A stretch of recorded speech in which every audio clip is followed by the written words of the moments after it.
وأيدينا على السلاح، أيدينا على الصواريخ، أيدينا على تفجير الباصات، أيدينا على العمليات الاستشهادية.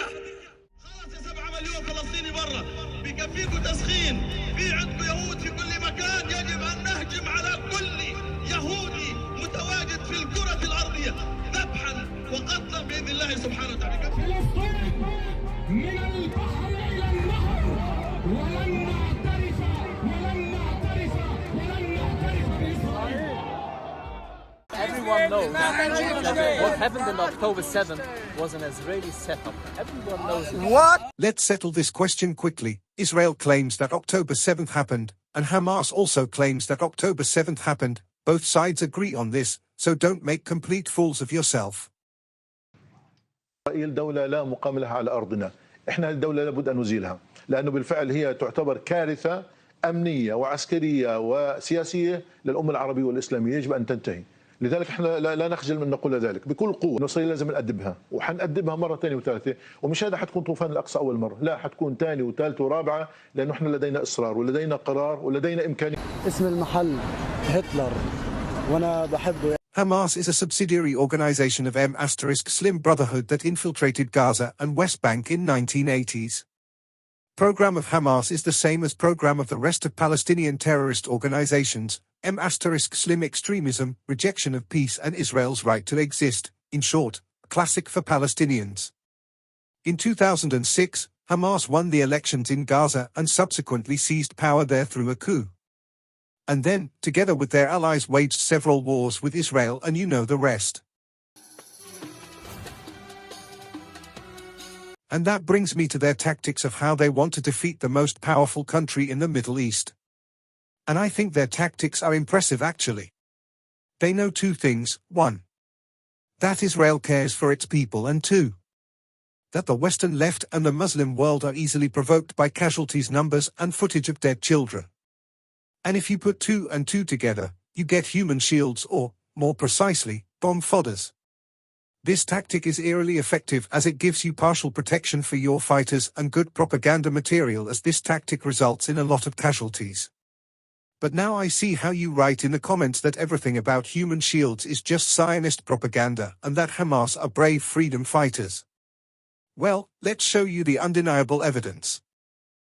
أصبح الموت عند الشعب الفلسطيني صناعة تجيده النساء، تجيده كل من في هذه الأرض، يجيده الشيوخ، يجيده المجاهدون، ويجيده الأطفال. لذلك شكلوا دروعا بشرية من النساء والأطفال والشيوخ والمجاهدين ليتحدوا بذلك آلة القصف الصهيونية، وكأنهم يقولون للعدو الصهيوني: إننا نحرص على الموت كما تحرصون على الحياة.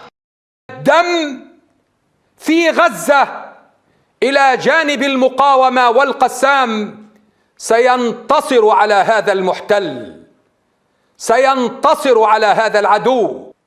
كما قلت وفي كل مرة أكرر: إن دماء الأطفال والنساء والشيوخ لا أقول تستصرخكم، بل نحن الذين نحتاج هذه الدماء لكي توقظ فينا روح الثورة، لكي توقظ فينا العناد، لكي توقظ فينا التحدي والسير إلى الأمام. Looks like an innocent children's room. Under this child's cot, the baby's cot. You see a tunnel that was used for terror by Hamas ISIS.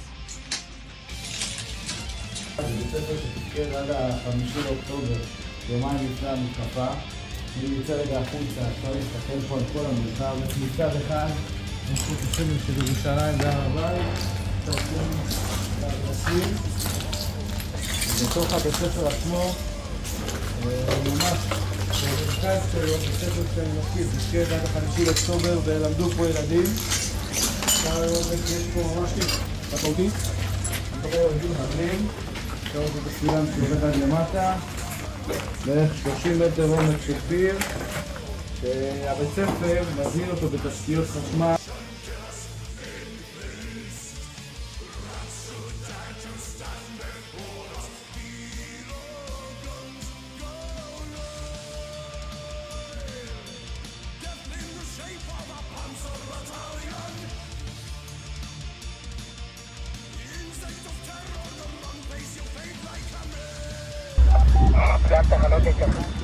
אנחנו נכנסים כרגע למסגד שבו נמצא מתחת למסגד בקומת מרתף.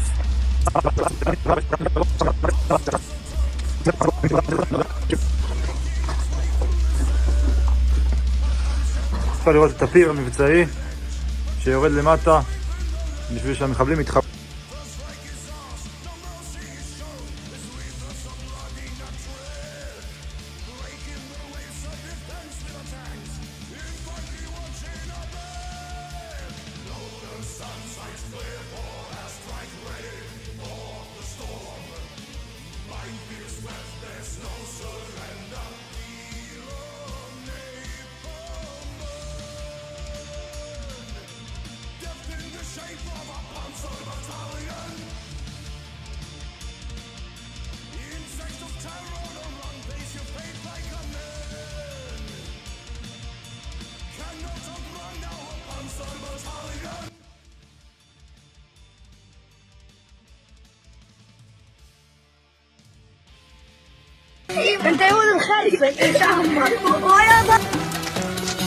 One of the most discussed topics of the 2023 Gaza war is the role of Gazan civilians, in other words, whether they are partly to blame.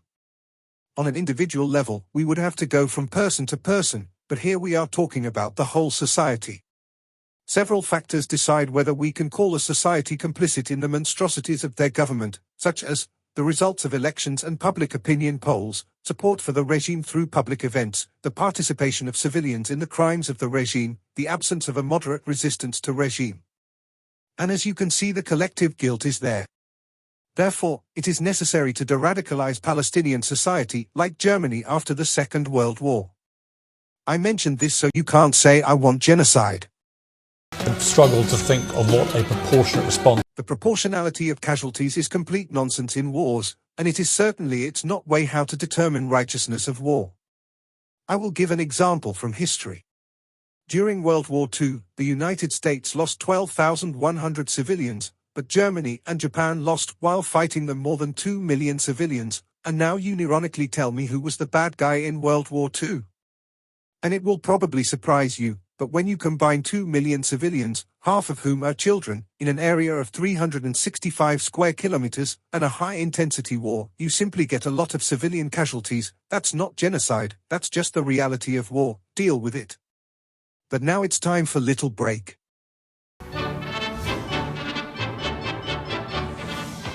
On this day in 1944, heartless Winston Churchill refused a ceasefire and continued the genocidal attack on Nazi Germany. As we well know now, far more German civilians have died in the war, which makes them the victims and Britain the war criminal. Here is no empathy for people undergoing a genocide. And that brings us to the issue of genocide, which I refuted a while ago, but there is more to it. At the ICJ, Hamas friend South Africa tried to convince the world that Israel is committing genocide. Basically, it went something like this: Israel has an intent and cut off Gaza's water, electricity, and internet supplies. First, about the intent, the South Africans pulled out a few quotes from Israeli politicians where it looked like they really had genocidal rhetoric, but these things were either taken out of context or were said right after October 7th, when everyone was very shocked, regardless of the fact that the radical rhetoric is completely normal in times of war. What about stopping the supply of electricity and internet? It's completely simple. It's completely ridiculous to think that one side of war would supply electricity or water to the other, especially in a situation where one side, the Palestinians, is trying to destroy the other. We're born into a concentration camp. Some people that should know better claim that Gaza was still occupied even though the Jews withdrew from it. This argument correlates with nonsense about an open-air prison or a concentration camp.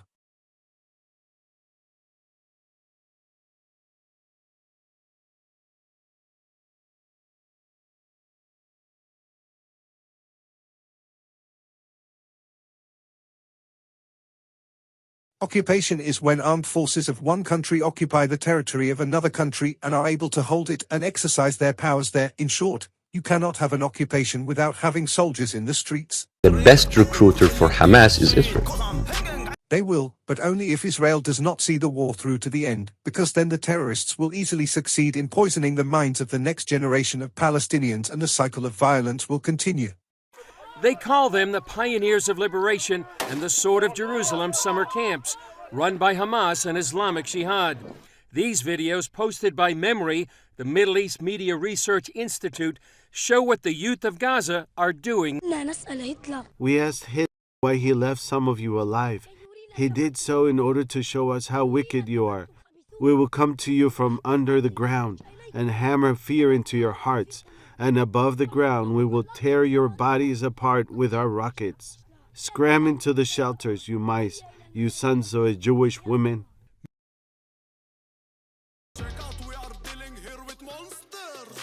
A frequent excuse of Israel's enemies when it comes to their anti-Semitism is that they have Jews in their ranks. And that's why I'm here to address this.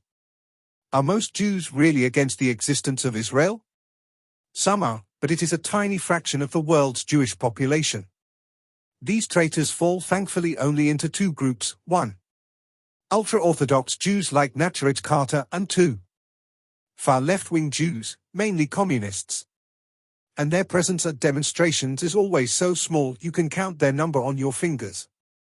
If really majority of Jews was against Zionism, you would see massive demonstrations attended by thousands.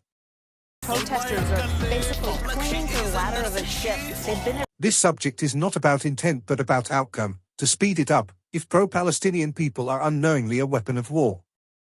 You may be tearing your hair out right now, but hear me out first. What you see when you look at war is often just the tip of the iceberg, unless you look deeper, of course. But what I want to say is that a new phenomenon has appeared in modern conflicts that has fully manifested itself with the beginning of the Russian invasion of Ukraine, but it existed before that, and those of you who know me know what I'm talking about. It's a hybrid war.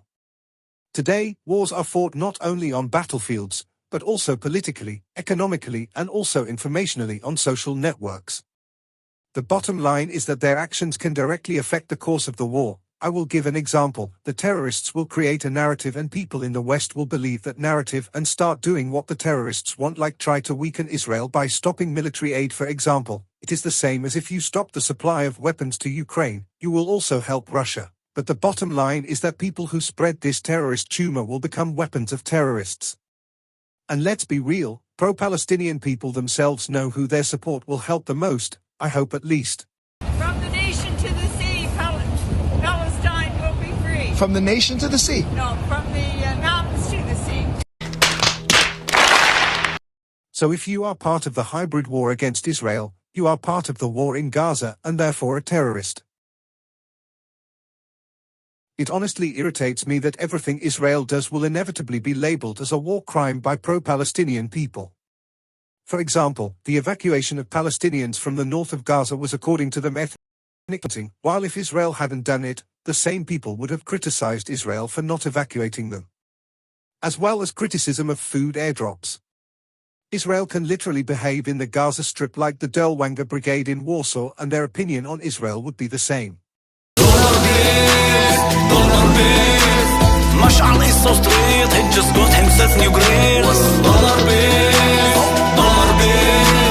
Put some Netflix on, I don't want to see the kills.